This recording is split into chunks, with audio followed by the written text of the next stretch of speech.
Y por su parte, Alejandra Barrales, candidata por la Ciudad de México al frente, sostuvo una reunión con sindicalistas de la Unión Nacional de Trabajadores. Ahí reconoció que los derechos laborales se han visto deteriorados, por lo que se comprometió a trabajar por condiciones dignas de trabajo. En la reunión, celebrada en la sede de la Asociación Nacional de Pilotos, la candidata presentó su plan maestro de ciudad, el cual fue desarrollado con especialistas en temas de urbanismo.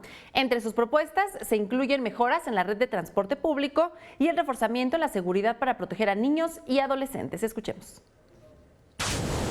Y estoy convencida que la Ciudad de México tiene condiciones para ir revirtiendo esa condición difícil para los trabajadores. Necesitamos comprometernos a que en esta ciudad el trabajo, el salario sea de calidad, que los trabajadores de esta ciudad tengan acceso a la seguridad social, que tengan sus derechos garantizados. Ya hablé de manera particular de los derechos de las mujeres y lo que hice hoy fue refrendar mi compromiso con los trabajadores de la ciudad, porque además eso le va a beneficiar a los trabajadores del país.